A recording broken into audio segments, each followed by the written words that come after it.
So the first thing, besides the scope of the work that I have included in my contract, is actually the description of the services. Even though your client could know that you offer social media, you post however many times, you need to put it in the description and the warranty to say that this is what the client is going to get each month. And I have 3 packages in my office, in my social media management office, for those that are starting and those that have a bit of a higher budget, so I do more. So for me, I have social media auditing, I do that, and I do a social media strategy. This one is for all the packages. And then on the smaller package, I post on 2 social media platforms instead of 3. You can choose to maybe post on 3, but post less times a week, depending on what your client needs and what your client prefers.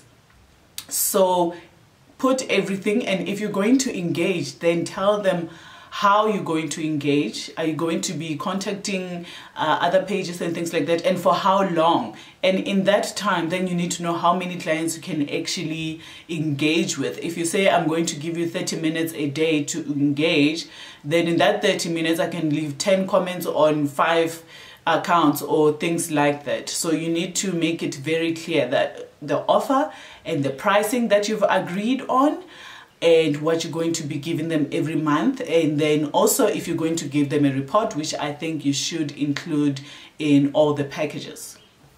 So let's move on to what needs to be included in the other package. But before we move on to what is going to be included, moving on to the next point, sorry, I just want to reiterate that you need to tell the client if you are going to run ads on your budget, or if they need to have a budget and they need to set up a Facebook business account so that you can manage their thing there, and how much budget they have in their account. So you need to know that, and then note it in the contract also that you are not going to use your own money for the ads, so they don't expect that. And if they want to run ads, then you need to let them know if you charge extra for you to actually run the ads on the account, because that is extra work where you have to do the targeting and look at the spend and report on the spend as well. That's an extra thing. So you need to let them know if you're going to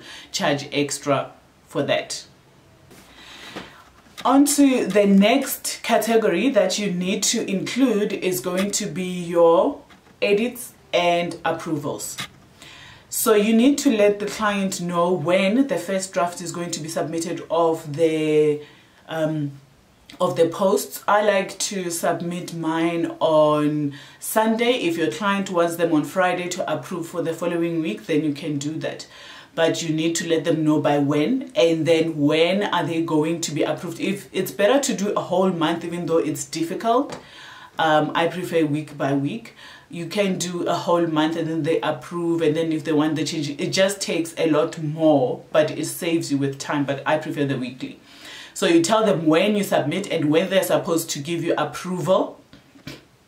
State it in the contract that within 24 hours you need approval, or whatever changes that they have on the posts or on the captions, or anything, the colors, the whatever they want to change, they need to tell you within the specific time, 24 hours. If you're doing a monthly, you can tell them on the 25th of every month I submit, and on the 28th I expect all the changes, and then I will give me 24 hours, then I will apply the changes and send back for final approval, and that is it. So that it's also not a back and forth too many times. So you just tell them we review once and then we come back, or we review twice and then we post. Because if you don't set those times, also you also relax, because you're not under any deadline to say that this needs to be submitted by this date and all of that. So it doesn't put pressure on you, and then it doesn't put pressure on the client, and you find that you relax a bit too much, and then things don't work out, and then at the end of the month you're not able to actually measure your performance because there was nothing set on date, or you're not able, the client can come back and say, we're not happy with your services, or the posts are not on time. But if you agreed on something and you did your part to say on that date you said, and if you didn't, then you let them know in time, then when they come back and they say this, then you can say, but I did submit every day, every week, or every month on that specific date, and from your end this is what took time, so that you can see if you need to improve on that, and if they don't want to, then they can definitely find somebody else. So that is that on that note of having things delivered on a specific date, which is the images, the copy. Another thing is, if you need to put it in the contract that you are going to be the one doing the posts, or if your client need to supply you with the posts. And if they're supplying with the posts, then they need to tell you when they're going to submit the pictures. If they have a special at the beginning of the month, they need to let you know, okay, in the post, please include a special. This is the information that needs to be on the post. So you need to state that in the contract. You need to give me all the images that I'm going to include in the post. You need to give them on this date, so that you're able to do the edits properly, and in the middle of the month they're not telling you about a special that now sprung up or things like that, and then you need to redo posts and things like that. So if that date is closed and they did not submit what you're supposed to do, then you do your own posts and you use your own images, stock photos, or whatever photos you have that is acceptable to the client. And yes, so that is that on that. The next category that you need to include is your fees and expenses. So you need to tell the client when you're going to bill them. For some reason, client think that you bill them at the end of the month, but you're actually supposed to bill them before you provide the service, in case something happens and they don't, you know, you've provided the service, but oh, we don't have this, or we don't have a budget, or whatever. So you need to, from the start, let them know that I take payment upfront. If you're taking half, you take half, or if you take full, you take full. It needs to be in the contract when you take the payment. And then for me, I do contracts that are 3 months. So at least I know for 3 months, first of all, the client, I have some traction on the page, because with social media marketing it takes a bit of time to get into the groove of what the customer page, you know, what it's all about and what they're doing, especially if it's not an industry that you are used to. For example, I have clients that own a gardening service. I have a client that is an interior designer. I have a client in the IT sector. I have a client in the, you know, corporate space. I have clients in the HR space that is running their own thing. So I have clients in different spaces. I also have clients in construction, so it takes time for me to actually understand the nuances of the people of each client, because people that are in construction are not going to be people that are into, for example, beauty industry. You know, the language is not the same. Maybe it's close to interior design or things like that, but even then it's still different. The language that I use in the posts is quite different from, you know, depending on each account. So that 3 months, yes, is for me to get money for 3 months while I look for other clients, but also for the client to see, you know, to kind of get traction. You can't do social media in 1 month and already, I mean, the first month it's still, we're getting used to each other, you know, so it's quite unfair to say, oh, you're not a good social media manager in like 1 month or even 2 months, I feel, because it takes a bit of time. And then you need to let them know before the contract ends how long they should give you, so that you know to push further with other clients or things like that. So they need to, at least if you can tell them, give me a month notice, because now you're on a month to month after the 3 months has finished. Or you can do your contract for months. If your client is happy with that, you can definitely do that. And then you need to let them know after you send an invoice, you expect payment after how long? Is it going to be after a week that you expect the payment, or or you know, or is it going to be within 24 hours, and can they do that? So you need to agree on that as well. Now the next category is taxes. So you need to let them know whatever invoice you send, you're gonna send with tax on, you know, on top of your monthly fee. And then also don't forget to include the non-exclusivity. So non-exclusivity basically is saying that yes, I'm doing social media marketing for you. Maybe you are in the beauty industry, you're selling lipsticks, but I can still find another client that sells lipsticks as well and do the work for them, because I'm not working for you only.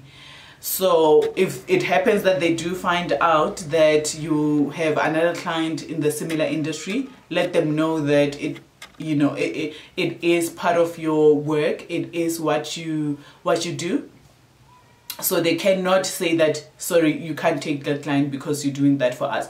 As long as the work doesn't look the same, you know, as a social media manager or marketer, you should know that branding is very different. The tone of the language in the copy is different.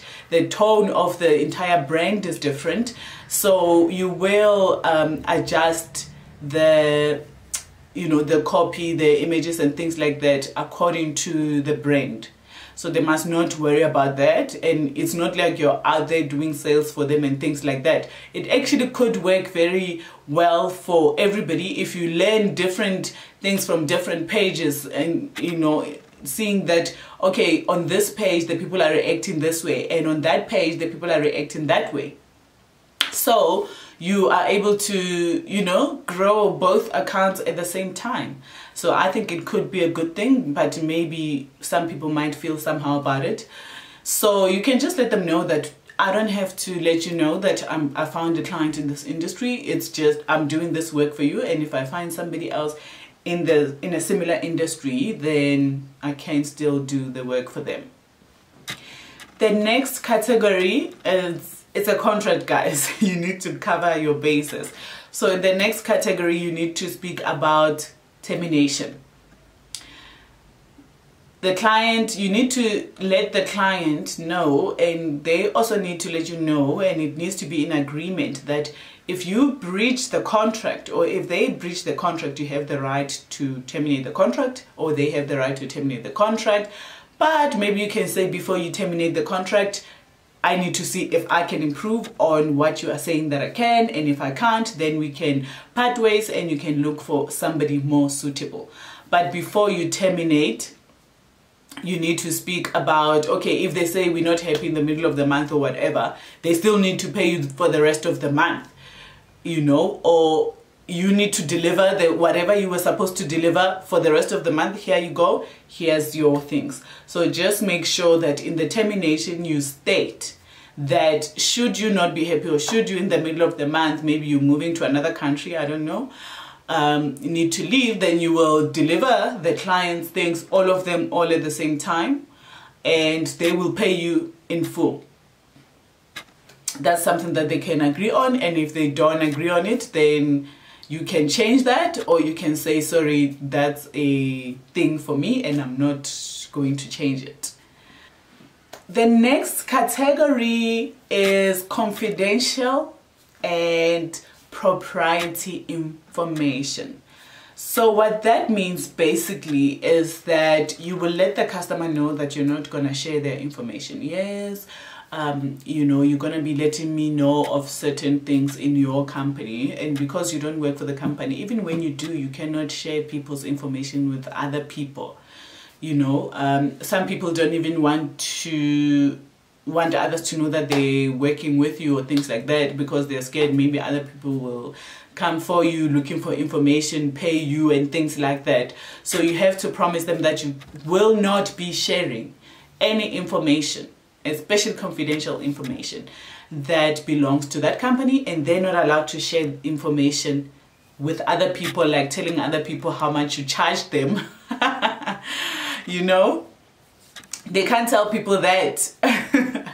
So they need to, you both need to agree that confidential information remains between the two of you, and it's nobody's business. Last but not least, you need to have the entire agreement and any modification.